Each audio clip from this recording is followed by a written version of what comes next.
అపోస్తలుడైన పౌలు గారు కొరింథీయులకు రాసిన 2వ పత్రిక 2వ అధ్యాయం 14వ వచనం, ఎల్లప్పుడూ విజయోత్సవముతో ఊరేగించుచున్న దేవునికి స్తోత్రము.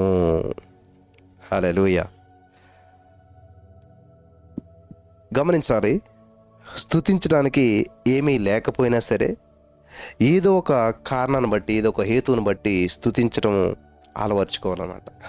ఏం కారణం లేదు స్తుతించడానికి. ఈరోజు ఏమైనా కారణం ఉందా? లేదు. 10 గంటలు స్తుతించడానికి ఏమైనా కారణం ఉందా? రీజన్ ఉందా? ఏమీ లేదు. కారణాలు వెతుక్కోకూడదు, కారణాలు క్రియేట్ చేసుకోవాలన్నమాట. అవకాశాల కొరకు ఎదురు చూడకూడదు, అవకాశాలని మనం సృష్టించుకోవాలి.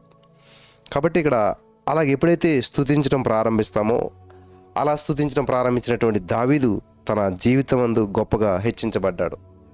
దావీదు ఏం చేసేవాడు? కారణం ఏముండేది కాదు. అలా కూర్చునేవాడు, ఖాళీగాను గొర్రెలు మేపుకుంటూ స్తుతిస్తూ ఉండేవాడు. ఏదో సమస్య నుంచి బయటపడతాకో, లేకపోతే ఏదో బంధకాల నుంచి విడుదల పొందుకోవడానికో స్తుతించినటువంటి వాడు కాదు దావీదు.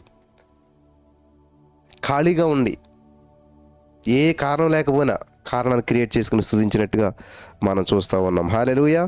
దేవునికి స్తోత్రం కలుగును గాక.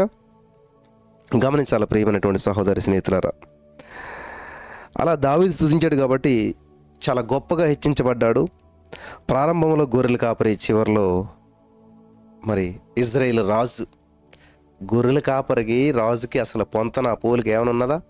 మరి అలా చేయడానికి కారణం స్తుతి నీ స్థితిని మారుస్తుందంటే గొర్రెల కాపరి స్థితి నుంచి రాజు అయ్యే స్థితికి మారుస్తుంది అనమాట. హల్లెలూయా. దేవునికి స్తోత్రం. కెనెత్ హేగన్ గారు మీకు అందరికీ తెలుసు, చాలా గొప్ప సేవకుడైన. మరి ఆయన కష్ట నష్టాలు ఎదుర్కొన్నప్పుడు, ఎన్నో సమస్యలు ఎదుర్కొన్నప్పుడు మరి తన ప్రార్థన గదిలోనికి వెళ్ళి ఆసక్తికరమైన పాటలు పాడి ప్రభుని స్తుతించేవాడంట. చక్కటి పాటలు పాడి మరి ఆ పాటలతో ప్రభుని ఎంతగానో స్తుతించేవాడంట. ఎందుకు ఇలాగ ఆనందగానం చేయించున్నారని చెప్పి అడిగినప్పుడు ఆయన ఇచ్చిన జవాబు ఏంటంటే, సాతాను చిన్న కష్టాలు కలుగజేశాడు, ఆ చిన్న కష్టాన్ని దేవుడు గొప్ప ఆశీర్వాదకరంగా చేయబోతున్నాడు. చిన్న దుఃఖాన్ని కలుగజేశాడు సైతాన్ గాడు, ఆ చిన్న దుఃఖాన్ని దేవుడు మహానందంగా చేయబోతున్నాడు.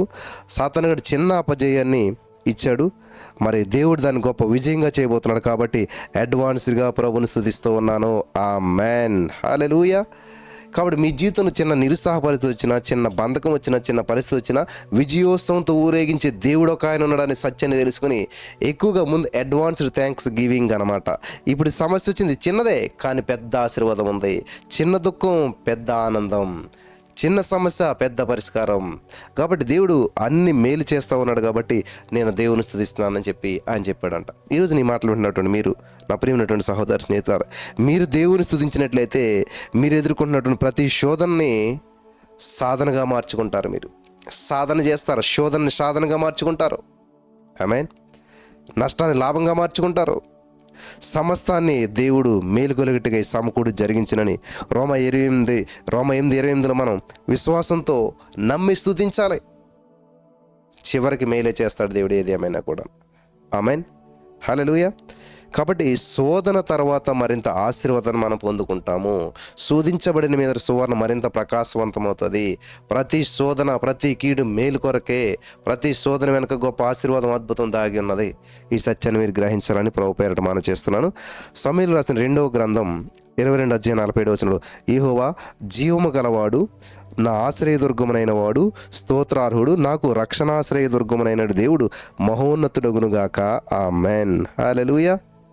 కాబట్టి ఈ విధంగా అనేక అద్భుతమైనటువంటి కార్యాలు స్తుతిలో దాగి ఉన్నాయి. చాలా కొద్ది విషయాలు మాత్రం ఈరోజు నేను చెప్పడం జరిగింది. సో ప్రతిదాన్ని చాలా జాగ్రత్తగా వింటూ ముందుకు వెళ్ళాలి. మరి దేవుడు ఇచ్చినటువంటి యొక్క అద్భుతమైన అవకాశాన్ని బట్టి దేవునికి మహిమ కలుగును గాక. ఎల్లప్పుడూ స్తుతించండి. ఏ పరిస్థితి ఎలాగోనా స్తుతించండి. ప్రతికూల పరిస్థితులు ఉన్న, అనుకూలంగా ఏదైనా సరే స్తుతించండి. ఆ విధంగా స్తుతించి దేవుని మహిమపరచడానికి చక్కటి అవకాశం పరిశుద్ధాత్మ మీకు దయచేయను గాక. ఆమేన్.